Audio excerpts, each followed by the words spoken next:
Can you tell me yourself, your name, and your position? Yes, my name is Jill Irvine, and I am a professor, associate professor in the Religious Studies program and the Women's Studies program at OU. Mm-hmm. And you went to Turkey trip? Yes. Trip, Yes. What was your expectations before? Did you know Turkish people or Turkey? Well, a little bit. I had met, of course, people from Turkey, and as I mentioned, I traveled extensively in Europe and lived in the Balkans. So I know something about the region, but I had never been to Turkey. So I was very much looking forward to it. It's a place I've always wanted to go. So. Have you had any hesitation when you first got the invitation? No, No? none at all. No. And what about your friends' reaction? They were interested. My family, I have to say, who has not traveled as much, was a little worried. They were wondering if it was safe to go and so on and so forth. How were the people or culture? Because you are interested in the culture. So how did you find it? Extremely warm and friendly and generous. I have to say I had anticipated that because I had heard so much about it in advance, and but still, I was nevertheless surprised at how generous people are, and that was delightful. It was really delightful. What struck you most in Turkey? Well, I have to say, for me, the most wonderful moment, if there was one, was in Istanbul. And standing on the corner by the Hagia Sophia, we had come out and we were waiting to go to the mosque, and there were several of us standing there, and we heard the call to prayer, and you hear 3 calls at once, and the sound was extraordinary, and I loved it. I loved that moment very much. So that was my most favorite moment, just in terms of the sound and how beautiful and striking it was. What did you hear? What kind of feelings? I find the call to prayer beautiful, and the juxtaposition of the 3 sounds. It's sort of an echo sound, as you know, I'm sure.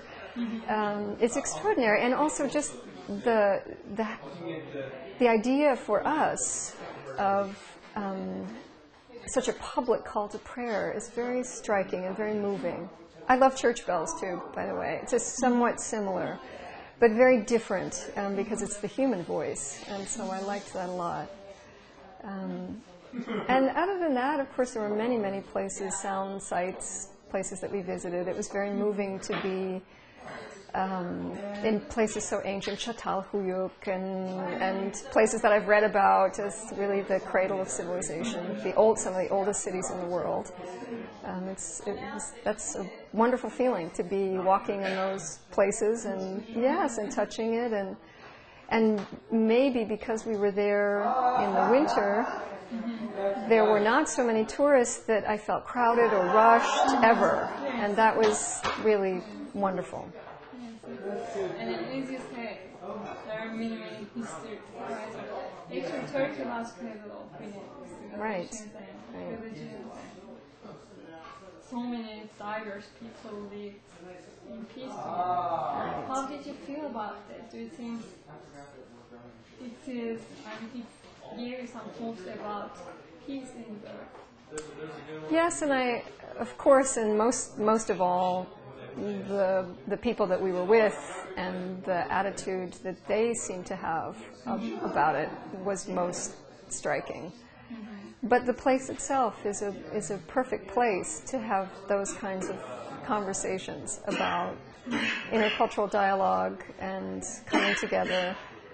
I'm a historian of that area, so I know something about the Ottoman Empire, and so it was, for me, to be in Istanbul and to feel the heritage of that time and place, and a sense of somehow the very kind of cosmopolitan and broad view of that historical period is there still. And so that was I found striking, but also the juxtaposition of the cultures and faiths. You can't help but be struck by that in a place like Turkey, and particularly a city like Istanbul, which has such an amazing history. So,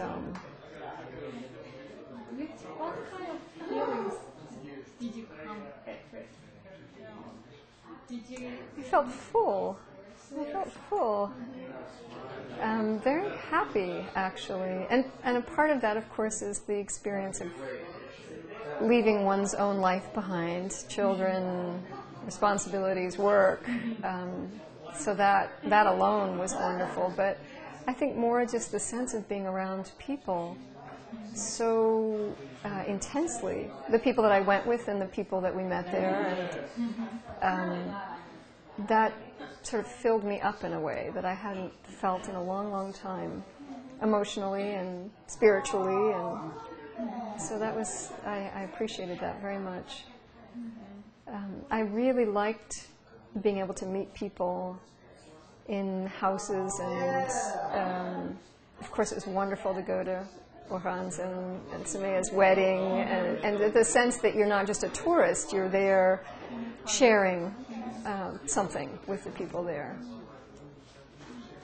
And you want to share with us, before we finish, any special story, maybe in your news, or anything you want to share with us?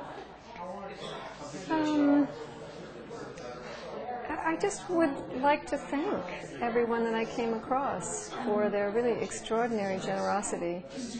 There were many times when everybody was tired. We'd put in long days, and the guides that we were with were incredibly cheerful and helpful, and that takes a lot to be able to do that day after day after day.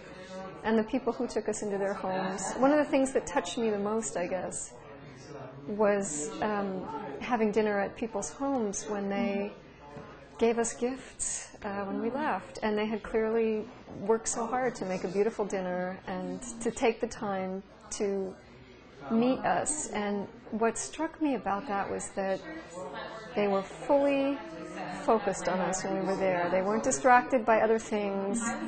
I felt as if I was receiving their full attention as their guest.